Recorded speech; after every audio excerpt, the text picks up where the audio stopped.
Hi everybody, it's me, GhostCritic, with a probably quite short Thursday comic book review show.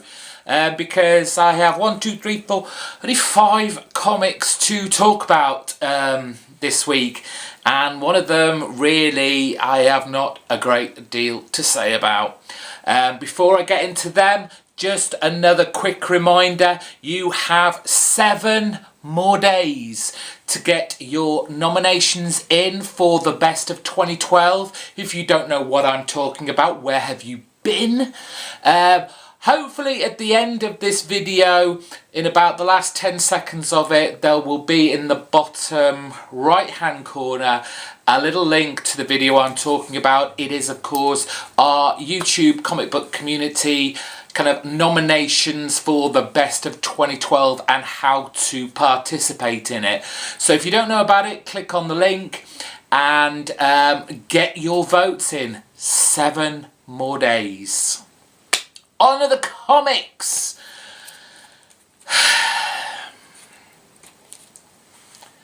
Amazing Spider-Man 699.1. It should be called issue 699 pointless. Really? People whinge and moan about DC and the prices of their comics, and they put out this. Pointless.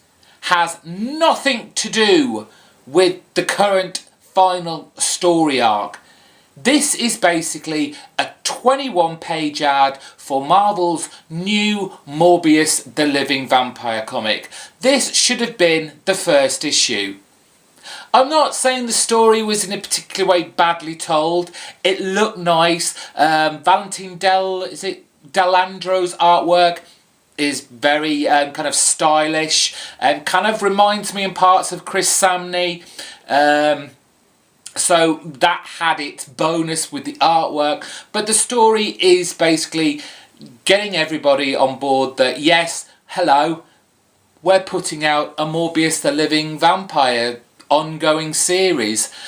I doubt it's going to last that long, really. I don't think it's a character that has enough of a fan base to warrant his own series. But if you've not gone out and bought this yet, don't bother. It's just an origin story, that's all it is. And I throw it away. Buffy issue 16, and the start of a new storyline. Welcome to the team. And it's the other way round really from Amazing Spider-Man. The story was actually quite interesting, though slightly confusing towards the end. It's the artwork that really put me off this title and really kind of took me out of the whole experience. It was terrible, and I don't think it's anybody new really doing this, but they had an off month. The artwork, I couldn't really tell who was who. Right at the start, we've got Buffy and she's fighting off some zompires. Yes, we're back onto that storyline again. And at first, there's 2 people, and they dust a couple of zompires, and I kind of looked and went, well, they actually look like vampires themselves. But apparently one's Billy, and I presume the other one is his partner, boyfriend. I'm not sure the relationship, if they've labelled it yet. But this is the difficulty I had with this issue. Figuring out who was who. Yes, they're going back to the whole zompire story now, and the fact that these zompires seem to be evolving, becoming stronger, and we have this main one zompire, female zompire, who's going around siring other zompires.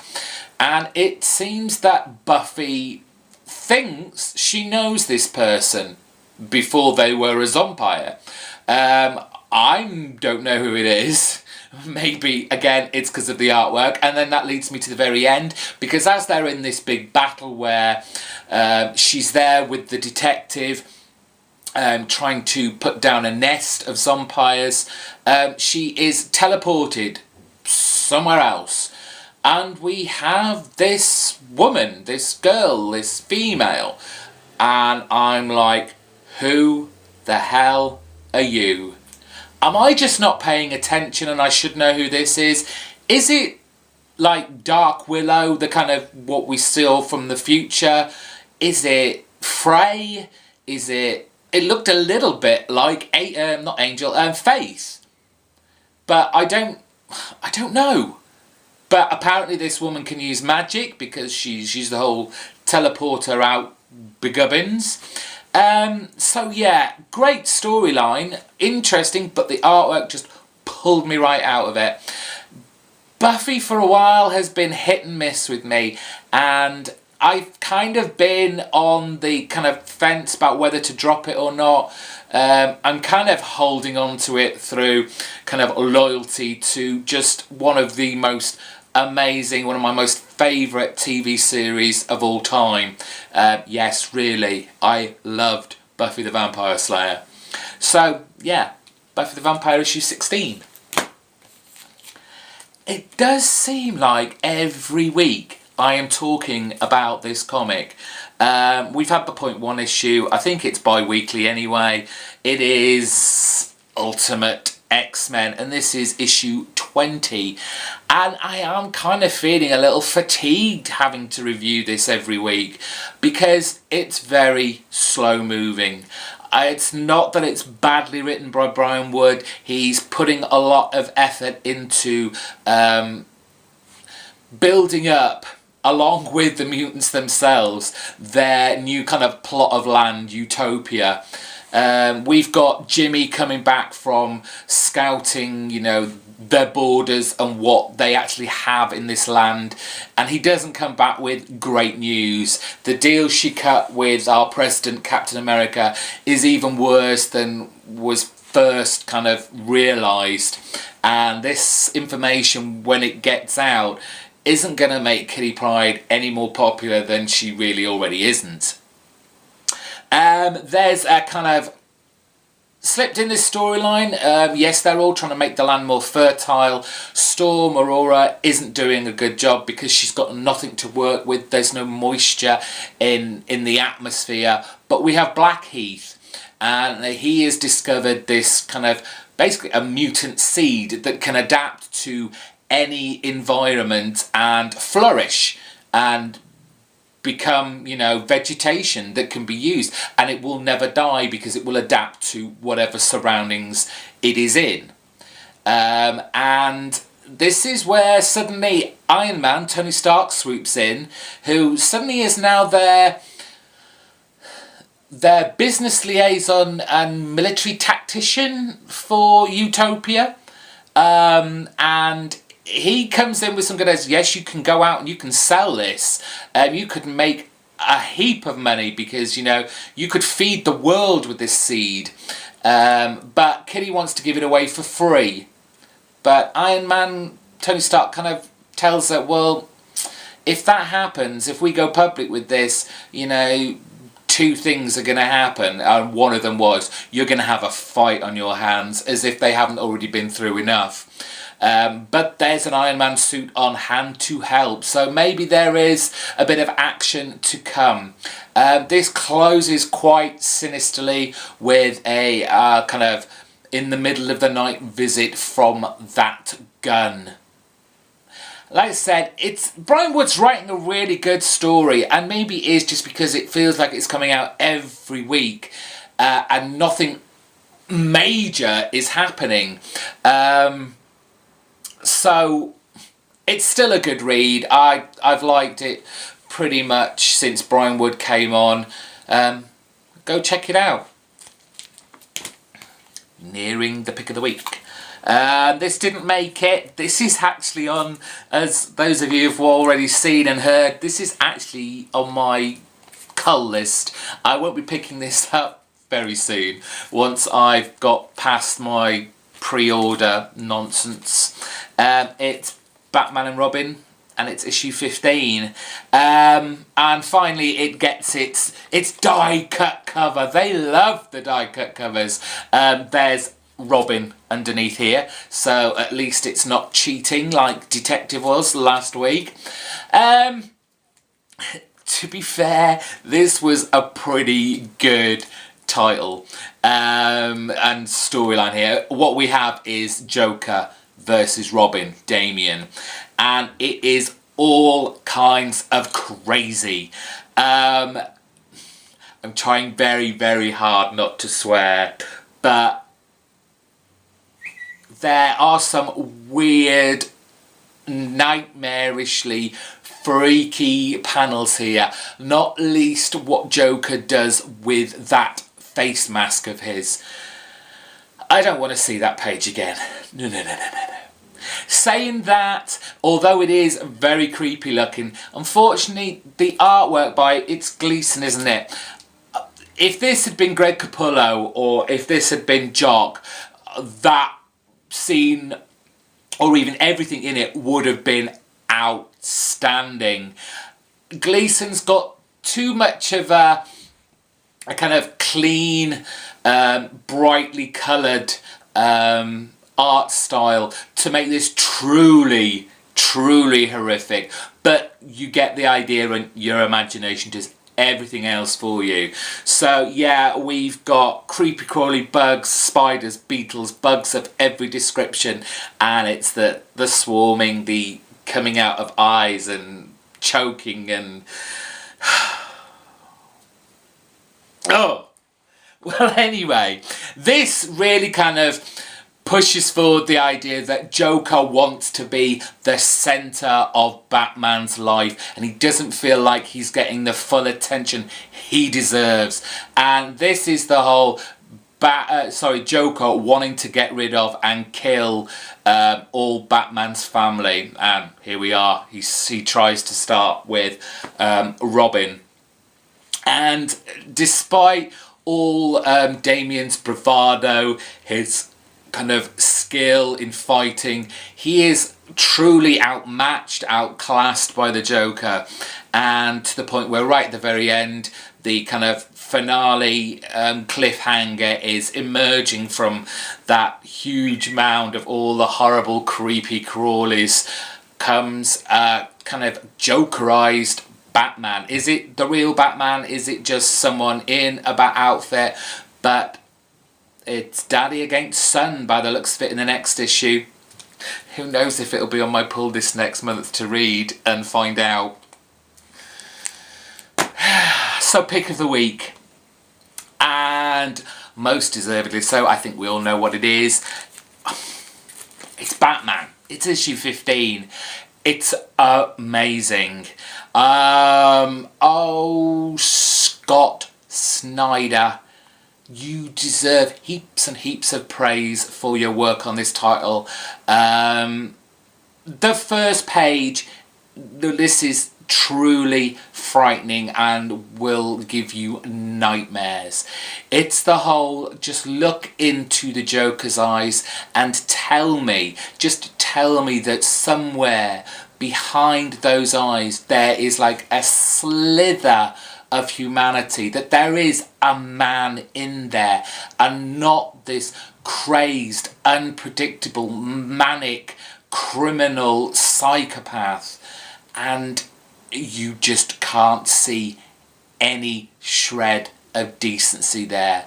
Snyder is really pushing the kind of madness and, like I said, unpredictability of Joker within this title. It basically is the fallout for the Bat family with the revelation that apparently Joker knows who's behind all the masks of the Bat family. And it's kind of Batman Bruce Wayne's battle with the family to say, look, he doesn't know, he can't know.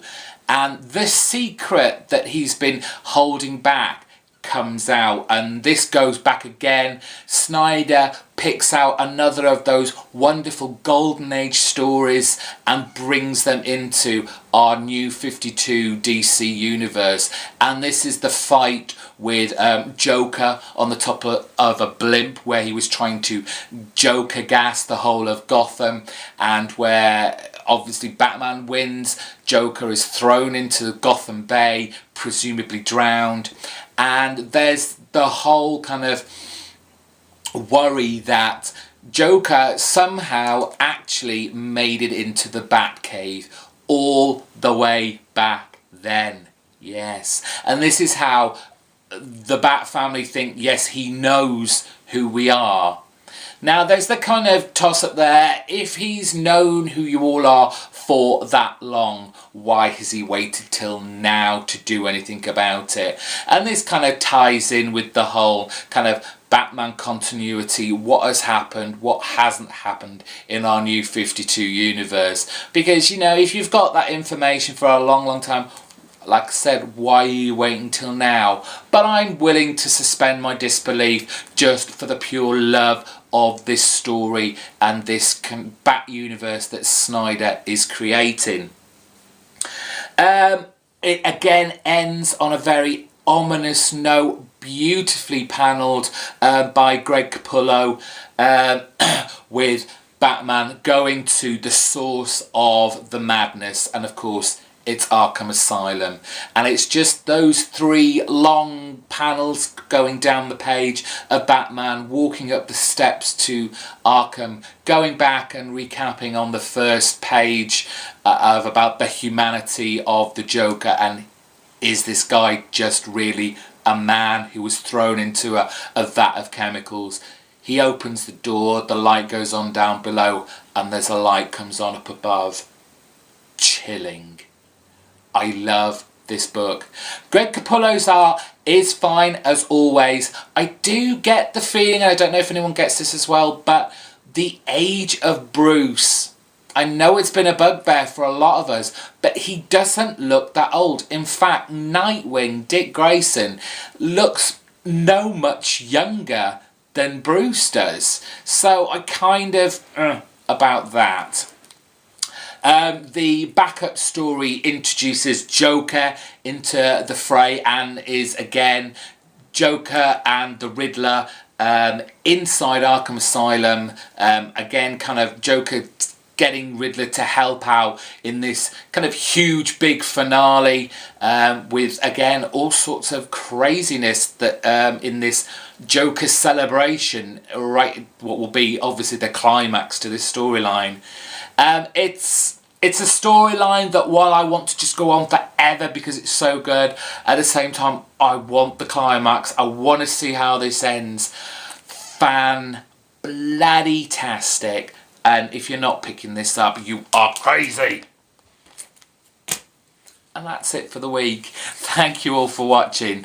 Next week will probably be the last proper review show, because then next week it's Christmas, and who knows when comics will come out and when they will ship over here to the UK. But I will make some sort of video just to, because it'll be Spider-Man 700 that comes out on, I think it's Boxing Day, the 26th. A lot to look forward to, and of course there's the new year to come. That's it for this week. Thank you for watching. Again, as usual, if this is your first time, hit that subscribe button, which I think is down here now. It's down here now because I've got a new layout on YouTube. Give it a big thumbs up, and as always, pop some comments in there and I'll have a chat with you. I'll reply to as many as I can. Thanks for watching, and I will see you soon. Bye-bye.